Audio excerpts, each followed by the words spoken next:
मेरा नाम शाहिद है। मेरी उम्र 20 साल है। मेरे अबू शहर से बाहर कपड़े का कारोबार करते हैं। वो महीने में सिर्फ 2 दिन के लिए घर आते हैं। घर में मैं और मेरी सौतेली माँ गुलशन होती है। मेरी सौतेली माँ की उम्र 30 साल है। मैं उन्हें प्यार से छोटी अम्मी या कभी कभी सिर्फ अम्मी कहता हूँ। वो मेरे अबू से 20 साल छोटी है। उन्हें देखकर बिल्कुल नहीं लगता कि वो शादीशुदा है। वो ऐसी लगती हैं जैसे कोई कनवारी लड़की जिसे कुदरत ने खूबसूरती से नवाजा हो। अबू महीने में सिर्फ 2 दिन घर आते हैं, इसमें भी एक दिन आराम करने में गुजरता है। अगर घर पर मेहमान आ जाएं तो वो अम्मी को वक्त ही नहीं दे पाते, जिससे अम्मी की परेशानी और बढ़ जाती है। ऐसी सूरत-ए-हाल में मैंने अपनी सौतेली माँ की मदद करने का फैसला किया, क्योंकि मैंने उन्हें कई बार रोते देखा था। अबू और अम्मी का कमरा ग्राउंड फ्लोर पर है, जबकि मेरा कमरा फर्स्ट फ्लोर पर। अक्सर जब मैं किचन से कुछ लेने नीचे आता तो छोटी अम्मी के कमरे से उनके रोने की आवाज़ आती थी। जब मैं पूछता तो वो हमेशा खराब तबीयत का बहाना बनाकर बात टाल देती। मैंने उनकी मदद का फैसला तो कर लिया, मगर ये तब मुमकिन था जब अम्मी को भी इस मदद की ख्वाहिश हो। मेरी उम्र 10 साल थी जब मेरी माँ इस दुनिया से चली गई। मैं अपने वालिदैन की इकलौती औलाद था। अम्मी के गुजर जाने के बाद अबू और मैं एक दूसरे के साथ होते हुए भी अकेले महसूस करते थे। सब लोगों ने अबू को दूसरी शादी का मशवरा दिया, मगर अबू अपने काम में इतना मसरूफ रहते कि उन्हें दूसरी शादी के लिए वक्त ही ना मिलता। इस मसरूफियत की वजह से ही अम्मी ने दूसरा बच्चा पैदा न करने का फैसला किया था, क्योंकि उनके लिए मुझे संभालना ही बहुत मुश्किल था। अम्मी के इंतकाल को 5 साल गुजर गए। मैं 15 साल का था और मैट्रिक के इम्तिहानात देने के बाद छुट्टियां मना रहा था। एक दिन मैंने अपनी दादी अम्मी को सुना, जो छोटे चाचू और चची के साथ रहती थीं। वो अबू को दूसरी शादी के लिए इसरार कर रही थी। अबू बार बार मना कर रहे थे कि उनकी मसरूफियत इतनी ज्यादा है कि वो दूसरी शादी के बाद नई बीवी के लिए वक्त नहीं निकाल पाएंगे। दादी बार बार कह रही थीं कि अगर वो अबू की शादी ना करवा सके तो उनके जाने के बाद कोई उनकी मदद ना करेगा, और ये बात उन्हें खाई जा रही थी कि उनका बेटा सारी जिंदगी अकेला रहेगा। दादी को हमेशा छोटे चाचू से ज्यादा लगाव था, क्योंकि उनकी कोई औलाद न थी। मेरे चाचू का नाम लियाकत है और चची का नाम नसीम है। मैंने सुना था कि चाचू नामर्द हैं, और चची को ये बात शादी के बाद पता चली। अबू के मना करने पर दादी ने अचानक रोना शुरू कर दिया। तंग आकर अबू ने हार मान ली और दूसरी शादी के लिए हामी भर ली। ये सब सुनकर मैं कमरे में दाखिल हुआ और अबू और दादी से कहा कि अबू की शादी जरूर होनी चाहिए।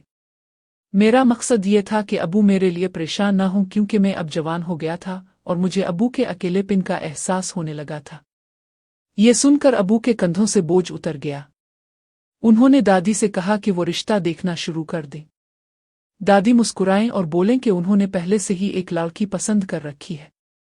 अबू के पूछने पर उन्होंने बताया कि इसका नाम गुलशन है। अबू ने कुछ सोचा और इस बात में सर हिलाया। गुलशन मेरी छोटी चची की बहन है, जिनकी उम्र इस वक्त 25 साल थी, और वो मास्टर्स तक तालीम हासिल करने के बाद घर पर ही थी। मेरी उनसे बहुत बुनती थी, क्योंकि मैं उनके ट्यूशन पढ़कर पास होता था। 2 माह बाद अबू की शादी सादगी से हो गई और वो छोटी अम्मी को घर ले आए। शादी के पहले महीने अबू ने घर पर ज्यादा वक्त गुजारा, छोटी अम्मी को वक्त और प्यार दोनों दिया, मगर 1 महीने बाद वो अपनी पुरानी रूटीन पर वापस आ गए। छोटी अम्मी हर वक्त उदास रहने लगे। उनका किसी चीज में दिल न लगता। मैंने उनका मूड ठीक करने की बहुत कोशिश की, मगर वो थोड़ा सा मुस्कुरा कर फिर खामोश हो जाती। जैसे तैसे महीने गुजरे और जब अबू के आने का वक्त करीब आया तो छोटी अम्मी के चेहरे पर खुशी नजर आने लगी। वो सारा दिन मुझसे पूछती कि कौन से कपड़े पहने, खाने में क्या बनाएं। मैं उनकी मदद करता रहता। एक दिन मैं कॉलेज के लिए तैयार होकर निकला, मगर वहां पता चला कि टीचर्स और कॉलेज के मालिक के दरमियान तनख्वाह पर झगड़ा हुआ और एहतजाज की वजह से कॉलेज बंद था। मैंने कुछ वक्त दोस्तों के साथ गुजारा और घर वापस आ गया। इस वक्त मेरे वहम गुमान में ना था कि आज सब कुछ बदलने वाला था। मेरी सौतेली माँ, जिसे मैंने हमेशा माँ की नज़र से देखा, आज उनके लिए मेरी सोच और नज़र बदलने वाली थी। घर पहुंचकर मैंने अपनी चाबी से दरवाज़ा खोला और अंदर दाखिल हुआ। छोटी अम्मी को बताना चाहा, मगर वो अपने कमरे में ना थी।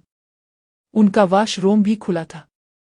किचन में गया, वो वहां भी ना थी। ये बात हैरानकुन थी, क्योंकि छोटी अम्मी घर में 2 महीने से थीं और कभी मुझे बताए बगैर कहीं न गई थी। फिर मैंने सोचा कि शायद वो चची नसीम के पास गई होंगी, आखिर वो उनकी सगी बहन है। ये सोचकर मैं सीढ़ियां चढ़कर ऊपर गया, मगर आखिरी चंद सीढ़ियों पर रुक गया। मेरा सांस जैसे ऊपर का ऊपर और नीचे का नीचे रह गया। जब होश में आया और गौर से देखा तो पता चला कि छोटी अम्मी बाल साफ कर रही थी। मैं कुछ लम्हे वहां रुका और वापस जाने लगा कि उनकी नज़र मुझ पर पड़ गई। उन्होंने फौरन अपनी टांगें समेट लें और हल्की सी चीख निकली। मैं भी फौरन नीचे की तरफ मुड़ा और गुस्से में बोला, सीढ़ी का दरवाज़ा लॉक कर लिया करें। इसी वक्त मैं बाइक पर निकला और शहर में घूमने लगा। मुझे समझ न आ रहा था कि अब छोटी अम्मी का सामना कैसे करूंगा। अगर उन्होंने अबू को बता दिया तो अबू क्या सोचेंगे। जब बाइक चलाकर थक गया तो घर वापस आया। शाम हो चुकी थी। घर पहुंचकर मैं सीधा अपने कमरे में चला गया। अगले दिन शाम को अबू आने वाले थे और ये सोचकर मेरा दिल घबरा रहा था कि अबू का रद्दे अमल किया होगा। अभी मैं बेड पर लेटा ही था कि कमरे का दरवाज़ा बजा। मैंने हिम्मत करके अंदर आने को कहा। छोटी अम्मी दरवाज़ा खोलकर अंदर आईं। वो नहाकर नए कपड़ों में थीं, बाल अभी भी गीले थे। वो मेरे पास बेड पर बैठ गईं। कुछ देर हम दोनों खामोश रहे। फिर छोटी अम्मी बोले, देखो बेटा, मैं बहुत शर्मिंदा हूं। मुझे अपने कमरे में तैयार होना चाहिए था। ऊपर इसलिए गई कि वहां रोशनी में आसानी होती है। मुझे अंदाजा ना था कि तुम इतनी जल्दी वापस आ जाओगे। मैं वादी करती हूं कि आइंदा एहतियात करूंगी। बस इस बात का किसी से जिक्र न करना, खास तौर पर अपने अबू से। इस वक्त मेरे ज़हन से बोझ उतर गया। मैंने उन्हें हड़ताल के बारे में बताया और कहा, अम्मी मैं भी शर्मिंदा हूं। अगर मुझे पता होता तो मैं ऊपर ना आता। आइंदा मैं भी एहतियात करूंगा। छोटी अम्मी ने मेरे सर पर हाथ फेरा और प्यार से बोले, मैं उम्मीद करती हूं कि जो कुछ हुआ हम इसे भूल कर दोबारा नॉर्मल हो जाएंगे। मैंने इस बात में सर हिलाया, मगर हकीकत ये थी कि सब कुछ बदल गया था और नॉर्मल होने की कोई उम्मीद न थी। छोटी अम्मी के जाने के बाद मैं काफी देर तक उनके बारे में सोचता रहा। रात के खाने के बाद मैं सोने की कोशिश कर रहा था, मगर नींद न आई। तंग आकर मैं कमरे से बाहर निकला कि ताज़ा हुआ ले सकूं। अगली सुबह नाश्ते पर छोटी अम्मी बहुत खुश लग रही थीं, शायद इसलिए कि शाम को अबू आने वाले थे। आज जुमा था और कॉलेज से जल्दी छुट्टी हो गई। घर आते ही छोटी अम्मी ने मुझे काम पर लगा दिया। खाना बनाने और घर की सफाई में मैं उनकी मदद करता रहा। शाम होने को थी और छोटी अम्मी थकी हुई लग रही थी। उन्होंने कहा, शाहिद मैं बहुत थक गई हूं। मैं नहाकर फ्रेश होती हूं और फिर तैयार भी होना है। तुम्हारे अबू आने वाले हैं। तुम भी थक गए होगे, जाकर आराम कर लो। रात का खाना तुम्हारे अबू के साथ मिलकर खाएंगे। मैंने सर हिलाया और अपने कमरे में चला गया। आधे घंटे बाद घर की बेल बजी और दरवाज़ा खिलने की आवाज़ आई। अबू की आवाज़ सुनाई दी। वो शायद मेरा पूछ रहे थे। मैं नीचे गया, अबू को सलाम किया। उन्होंने मेरी पढ़ाई के बारे में सवालात शुरू कर दिए। कुछ देर बाद छोटी अम्मी आईं और खाना लगने की बात की। हम खाने की टेबल पर गए। खाने के बाद अबू अपने कमरे में चले गए। मैं छोटी अम्मी की मदद करने लगा बर्तन समेटने में। वो जल्दी जल्दी काम कर रही थीं और मुझे उनकी जल्दबाजी समझ आ रही थी। बर्तन समेटने के बाद वो अपने कमरे में चली गईं और मैं अपने कमरे में जाकर लेट गया। थोड़ी देर बाद मैं उठा और विंडो से छोटी अम्मी के कमरे में झांका, जहां वो अबू से प्यार कर रही थी। उन्होंने मुझे देख लिया। मैं फौरन पीछे हट गया। अगले 2 दिन हम एक दूसरे से नजरें चुराते रहे, मगर अबू के सामने नॉर्मल रहने की कोशिश करते रहे कि उन्हें शक ना हो। 2 दिन बाद अबू वापस जाने वाले थे। ये सोचकर मेरी टेंशन बढ़ रही थी, क्योंकि मुझे यकीन था कि अबू के जाने के बाद छोटी अम्मी जरूर मुझसे बात करेंगी। 2 दिन बाद मैं कॉलेज जल्दी चला गया। अबू जा चुके थे और मैं अम्मी का सामना करने से डर रहा था। कॉलेज के बाद काफी देर दोस्तों के साथ घूमता रहा, मगर शाम को घर वापस जाना पड़ा। घर पहुंचकर मैं अपने कमरे में लेट गया। कुछ ही देर बाद कदमों की आवाज सुनाई दी। मेरा दिल जोर जोर से धड़क रहा था। दरवाजे पर दस्तक हुई। मैंने अंदर आने को कहा। छोटी अम्मी अंदर आईं और मेरे साथ बेड पर बैठ गईं। उन्होंने कहा, देखो शाहिद, इस सुबह जो हुआ इसमें कुछ हद तक मेरी गलती थी और इस पर मैं शर्मिंदा हूं। लेकिन इस रात तुमने जो किया इससे मैं बहुत मायूस हूं। मुझे तुमसे ऐसी उम्मीद न थी कि तुम ऐसी घटिया हरकत कर सकते हो। वो कुछ देर रुकी फिर बोले, तुम्हारी उम्र के इस हिस्से में ऐसी बातें ज़हन में आती हैं, ये मैं समझती हूँ, मगर उसका मतलब ये नहीं कि तुम अपनी माँ और अबू को इस तरह देखो। मैंने तुम्हारे अबू को इसलिए नहीं बताया कि वो तुम्हें जान से मार देते। लेकिन अगर तुमने दोबारा ऐसी हरकत की तो मैं बगैर सोचे तुम्हारे अबू को बता दूंगी और फिर जो होगा वो तुम सोच भी नहीं सकते। और कमरे में खामोशी छा गई। मुझे समझ न आ रहा था कि क्या बोलूं। आखिरकार मैंने हिम्मत करके कहा, इस दिन सुबह जो हुआ इसमें मेरी कोई गलती न थी। अगर मुझे पता होता कि आप छत पर हैं तो मैं कभी ना आता। लेकिन जब मैंने आपको इस तरह देखा तो पता नहीं मेरे दिमाग को क्या हो गया। आपका ख्याल निकालने की बहुत कोशिश की मगर ना निकाल सका। सच कहूं तो मैंने आपसे ज्यादा खूबसूरत औरत नहीं देखी।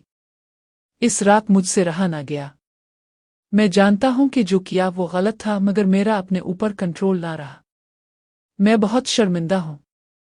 बरा करम मुझे मुआफ कर दे, ऐसी गलती दोबारा नहीं होगी। छोटी अम्मी की आंखों में गुस्सा साफ नजर आ रहा था। मैं मासूम शक्ल बनाकर बैठा रहा। वो गुस्से से बोले, अच्छा तो फिर ये बताओ कि जब मैंने तुम्हें देख लिया तो तुम वहां क्यों खड़े रहे? हिट क्यों ना गए? मैंने डरते डरते कहा, मुझे इस वक्त कुछ समझ ना आ रहा था। मैंने बताया ना कि मेरा दिमाग खराब हो गया था।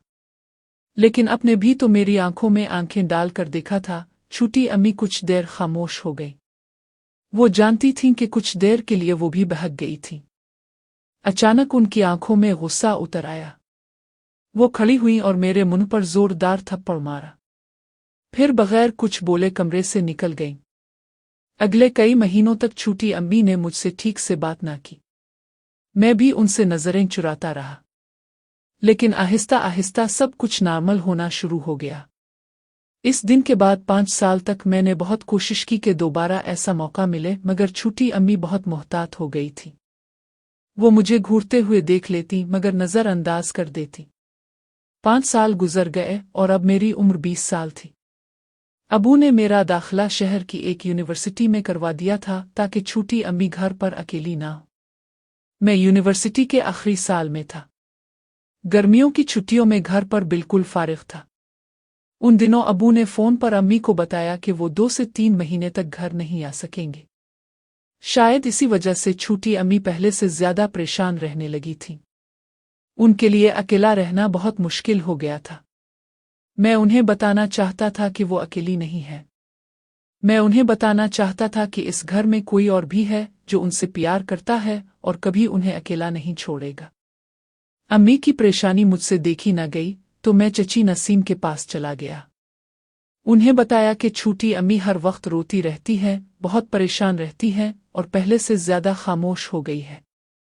चची अपनी बहन की बात सुनकर परेशान हो गईं और मेरे साथ घर चल पड़े। चची सीधा छोटी अम्मी के कमरे में गईं। छोटी अम्मी इस वक्त भी रो रही थी। अपनी बहन को देखकर उन्होंने आंसू छुपाने की कोशिश की। चची ने फौरन उन्हें गले लगा लिया। छोटी अम्मी मेरी तरफ पलटी और बोले, शाहिद अपने कमरे में जाओ। और मैं वहां से निकलकर उनके कमरे की खिड़की के पास खड़ा हो गया। आज मेरी किस्मत अच्छी थी क्योंकि छोटी अम्मी खिड़की बंद करना भूल गई थी। वो दोनों बेड पर बैठी थीं और उनकी आवाज साफ सुनाई दे रही थी। छोटी अम्मी बोले, आपी मैं अकेले रहकर थक गई हूं। फरहाद अपनी उम्र के इस हिस्से में है जहां शायद उनका मर्दानापन खत्म हो गया है। मेरी उम्र सिर्फ 30 साल है और मेरी भी ख्वाहिशात हैं कि मेरा शौहर हर वक्त मेरे साथ हो, मुझे प्यार से देखे, प्यार से बात करे और प्यार से छुए। जब वो घर आते हैं तो अक्सर थके होते हैं और मेरी जिनसी ज़रूरत अधूरी रह जाती है। फिर पूरा महीना घर में रहना मुश्किल हो जाता है। तुम्हारा शौहर 2 महीने बाद ही सही लेकिन घर आता तो है। मुझे देखो, जिसका शौहर पास होते हुए भी पास नहीं है। मेरा शक यकीन में बदल गया। चाचू लियाकत के बारे में जो सुना था वो सच था। मुझे चची नसीम पर तरस आने लगा। छोटी अम्मी ने हैरान होकर कहा, क्या मतलब आपी? मैं कुछ समझी नहीं। चची बोले, मतलब ये कि मेरा शौहर नामर्द है। शादी से पहले ही वो नामर्द हो चुका था। मुझे ये बात शादी के बाद पता चली। छोटी अम्मी ये सुनकर हुकू बकू रह गईं। उन्होंने फौरन अपना हाथ मुंह पर रख लिया। उन्हें अपनी बहन पर बहुत प्यार आने लगा। कुछ देर खामोशी के बाद छोटी अम्मी बोले, तो आपने इतना अरसा कैसे गुजारा? कभी मुझे या किसी और को क्यों नहीं बताया? क्या आपका दिल नहीं करता? आपके जिस्म को तलब नहीं होती? कैसे गुजारा करती हैं? छोटी अम्मी हैरान लग रही थीं। वो समझ ना पा रही थीं कि कोई इंसान इस तरह कैसे रह सकता है। तब चची ने लंबी सांस ली और बोले, तलब तो होती है, बहुत ज्यादा होती है। आखिर में भी इंसान हो। शुरू में बहुत मुश्किल थी। शादी से पहले मेरे बहुत से अरमान थे, लेकिन शादी के बाद सब बह गए। खानदान की शर्मिंदगी के डर से मैंने कभी किसी को नहीं बताया। लियाकत बहुत अच्छे इंसान हैं, मेरा बहुत ख्याल रखते हैं और बहुत प्यार करते हैं, इसलिए मैं भी उनकी इज्जत का ख्याल रखती हूँ। मेरी जमीन निकल गई। मुझे कुछ समझ ना आ रहा था। चची ने दरवाज़ा बंद कर दिया और मैं बाहर खड़ा सोच रहा था, आखिर कैसे? खिड़की से छप कर देखते हुए मैं बेचैन हो रहा था। मेरा दिल चाह रहा था कि अभी दरवाज़ा खोल कर अंदर चला जाऊं और अपने दिल के सारे अरमान निकाल दूं। उन्हें बता दूं कि वो अपनी ख्वाहिशात पूरी करने के लिए इस हद तक भी सोच सकती है। इस दिन से मैंने फैसला किया कि हॉस्टल में ही रहूंगा, क्योंकि अगर घर रहता तो ज़रूर कोई गलत काम कर बैठता। मगर ये देखकर मैं हैरान था कि क्या छोटी अम्मी अपनी ख्वाहिशात के लिए इस हद तक जा सकती है।